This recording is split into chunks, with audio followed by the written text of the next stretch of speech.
हाय Insta family, कैसे हैं आप लोग। आई होप बहुत अच्छे होंगे, तभी तो मेरी वीडियोस देखते हैं। सॉरी, बट अभी जस्ट मैं शूट कर रही थी और मेरा एक पार्सल आया, तो मैंने सोचा कि आप लोगों के सामने है ना उसके बारे में कुछ बताती हूँ।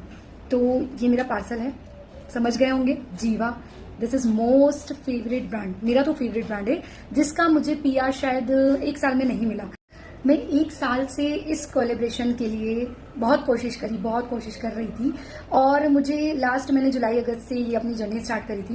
मैंने बहुत सारे ब्रांड्स के साथ काम किए, कोलेब्रेशन कर रही हूँ, अभी भी कर रही हूँ, लेकिन मुझे इसका बहुत इंतजार था। पता है क्यों? क्योंकि इसने मुझे एक चैलेंज दिया था। इस ब्रांड से मैं कभी भी कोई भी कोलेब्रेशन या किसी भी ब्रांड के लिए, या मैं किसी भी एजेंसी को, किसी भी मैनेजर्स को अगर अपनी प्रोफाइल शेयर करती थी किसी भी कोलेब्रेशन के लिए, तो उनका एक बहुत कॉमन सा रिप्लाई आता था कि आप मैरिड हो, आपकी बेबी के साथ वीडियोस हैं, इसमें तो अनमैरिड लोग चाहिए, इस कोलेब्रेशन में तो जेंजी प्रोफाइल चाहिए, इसमें तो ऐसा चाहिए, इसमें तो वैसा चाहिए। कई बार मुझसे ये बोला जाता था कि भाई आपकी जो प्रोफाइल है उसमें जो आपकी बेबी की वीडियो पिन है उसे हटा दीजिए, वरना आपको कोलेब्रेशन नहीं मिलेंगे। तो सारी चीज़ों ने मुझे काफ़ी डिमोटिवेट भी किया, बट मैंने अपनी चीज़ें नहीं छोड़ी। मुझे जिस तरीके से वीडियो बनाना था मैंने वैसे बनाई। मैं मैरिड हूँ तो मैंने उस तरीके से भी बनाई। मुझे साड़ियों का शौक है, मुझे ये सिंदूर बिंदी ये सब लगा के वीडियो बनाना बहुत अच्छा लगता है, तो मैंने वो चीज़ करी और मैंने सिर्फ और सिर्फ अपने काम पर ध्यान दिया।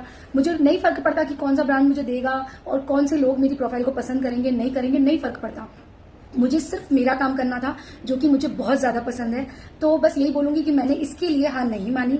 मैं इसके फॉर्म्स फिल करती थी, मैं कभी भी इसके किसी भी चीज को, या कहीं पे भी अगर होता है ना कि ये फॉर्म में अनमैरिड लिखा हुआ है, नो मॉम प्रोफाइल, मैं वो भी फॉर्म फिल करती हूँ, चाहे मुझे रिजेक्शन मिल जाए, क्योंकि रिजेक्शन कभी कभी जरूरी होते हैं। और आज फाइनली मुझे खुद इसका पीआर आया। सबसे अच्छी चीज लगी कि मैंने अपनी चीजें नहीं छोड़ी। हाँ, मानती हूँ कुछ कोलेब्रेशंस में होता है कि भाई हमें नॉर्मल दिखना है, हमें कोई भी मेकअप बिंदी है ये सब चीजें नहीं लगानी है, तो वो मैं मानती हूँ। लेकिन अगर आप बोलेंगे कि मुझे इसी गेटअप में रह के सारी चीजें करनी है, हमेशा करनी है, तो वो शायद मैं ना कर पाऊंगी, क्योंकि मेरी पहचान इसी से है। मेरी बिंदी, काजल, सिंदूर, मंगलसूत्र जो भी है, मेरी पहचान यही है और मैं इसके साथ ही चलूंगी। तो आप में से भी ऐसे बहुत सारे लोग होंगे जो सोचते होंगे कि हम अपनी प्रोफाइल में ऐसा कर ले वैसा कर ले। ऐसा कुछ मत करना। आप सिर्फ अपने काम पर ध्यान देना, सिर्फ काम करना, और एक दिन आपका काम ही आपको ऐसे सारे कोलेब्रेशन मिलेगा। तो थैंक यू सो मच जीवा, मुझे अपना ये छोटा सा कोलेब्रेशन देने के लिए थैंक यू सो मच। और उससे ज्यादा थैंक यू मेरी इंस्टा फैमिली को, जिसने मुझे हर हाल में हर चीज में एक्सेप्ट किया और सपोर्ट किया।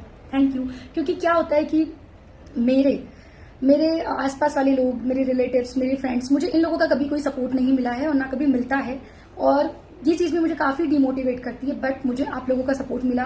मुझे समझ में आ गया कि जब आप आगे बढ़ते हैं तो बहुत सारे लोग हैं जो आपको आगे बढ़ते हुआ नहीं देख सकते हैं। मैं पहले यही चीजें जब मैं ऐसे नॉर्मल वीडियो बना के डांस करके डालती थी तो ये लोग बड़ा अप्रिशिएट करते थे, वाह कितना अच्छा लगा, वाह कैसा लगा। और आज जब ये 1 साल से ये चीजें कर रही हूँ तो ये लोग सब गायब हो गए। क्यों? अब वाह नहीं लग रहा, अब अच्छा नहीं लग रहा आप लोगों को, तो कोई बात नहीं, मत करिए, बिल्कुल जरूरत नहीं है, ठीक है।